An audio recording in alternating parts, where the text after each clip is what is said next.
नमस्ते दोस्तों, कैसे हैं आप सब। आशा करती हूँ आप अच्छे होंगे और मैं भी यहाँ पर ठीक हूँ। दोस्तों, साहित्य समाज का दर्पण होता है। उस दर्पण में ही साहित्यकार ये देखता है कि भविष्य में क्या होने वाला है, पीछे क्या हो चुका है और वर्तमान में क्या चल रहा है।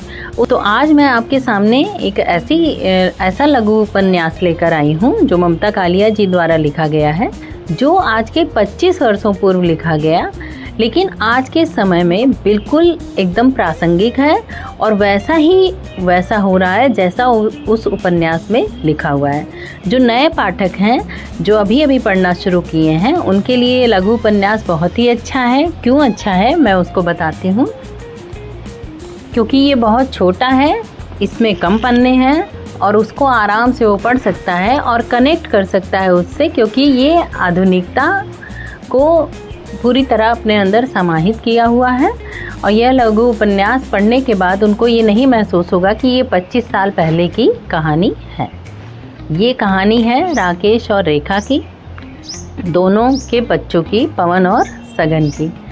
पवन जो कि पढ़ने में तेज़ तरार है, वो ग्रेजुएशन के बाद IIM से MBA करता है, फिर एक मल्टीनेशनल कंपनी में काम करने लगता है और अपने कैरियर को बनाने के लिए दिन रात मेहनत करता है। उसकी जो है वहाँ पर मुलाकात स्टेला से होती है, जो कि उसी की तरह एकदम कैरियरिस्टिक लड़की होती है। अपने कैरियर के प्रति उसको भी जुनून रहता है।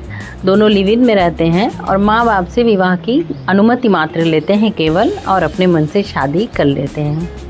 उनको अनुमति दे तो देते हैं माँ बाप, लेकिन वो अपनी इच्छाओं, अपनी चाह का गला घोट कर। दूसरा बेटा सगन, जो कि बाहर जाके विदेश से इंजीनियरिंग की डिग्री लेना चाहता है, उसको भी माँ बाप किसी तरह भेज देते हैं। लेकिन जब उसको वहाँ से यहाँ बुलाना चाहते हैं तो वो नहीं मानता, कहता है कि मुझे वापस आने के लिए 30 से 40 लाख रुपए की ज़रूरत है, जबकि माँ बाप के पास 1-1.5-2 लाख ही रुपए रहते हैं। तो ये कहानी दिखाती है कि किस तरह बच्चे अपने कैरियर को बनाने के लिए प्रयास करते हैं, लेकिन इन सब में, इस दौड़ में वो ये भूल जाते हैं कि उनके माँ बाप यहाँ पर कितने एकाकी रह गए हैं, कितने अकेलेपन से जूझ रहे हैं। वो उनके सारे त्याग, उनकी सारी परवरिश को भुलाकर अपनी उस दौड़ में आगे बढ़ते रहते हैं, जो कि उसी शहर से उन्होंने शुरू की थी जहाँ पर उनके माता पिता रहते हैं। इस कहानी में पवन जब लौट कर आता है तो उसको वही अपना शहर, जहाँ से वो गया रहता है अपने कैरियर को बनाने, जहाँ से वो पैसा कमाने की चाह में गया रहता है, वो उसी शहर को नापसंद करता है, उसी शहर की बुराइयाँ करता है। ये बात शायद उसके माँ बाप को अच्छी नहीं लगती, और ये सही है कि वो किसी भी माँ बाप को अच्छी नहीं लगेगी। लोग अपनी जड़ों को अगर भूल जाएं तो ये किसी को भी अच्छा नहीं लगेगा।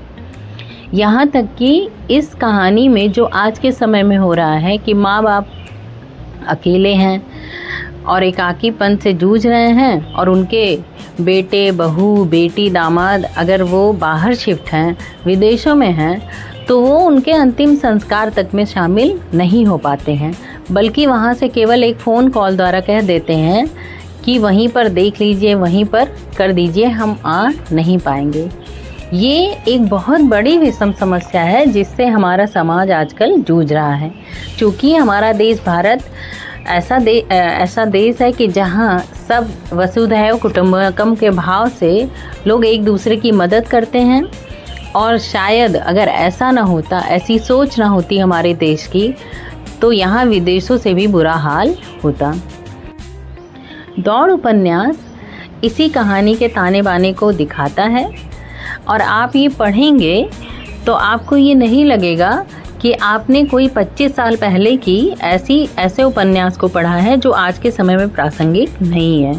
20वीं सदी में आजीविकावाद, उपभोक्तावाद से जूझते युवा की आधुनिक कालजयी गाथा, 21वीं सदी का पहला उपन्यास दौड़, जो ममता कालिया द्वारा लिखा गया है, जो नए पाठक भी आराम से पढ़ सकते हैं और पुराने पाठकों में से बहुत लोगों ने पढ़ा भी है, और जो नहीं पढ़े हैं वो अब इसको पढ़ सकते हैं और इसमें छुपे हुए उस दर्द को महसूस कर सकते हैं जिससे आज हमारा समाज जूझ रहा है। तो अगर आपको ये उपन्यास अच्छा लगे तो मेरे कमेंट बॉक्स में लिखिएगा, और ममता कालिया की और भी कहानियाँ मैं लेकर आऊँगी आपके लिए। और अगर आपको मेरा चैनल अच्छा लगता है, मेरे चैनल पे आप नए हैं तो चैनल को सब्सक्राइब करिए, लाइक करिए, शेयर करिए और कमेंट करिए। धन्यवाद।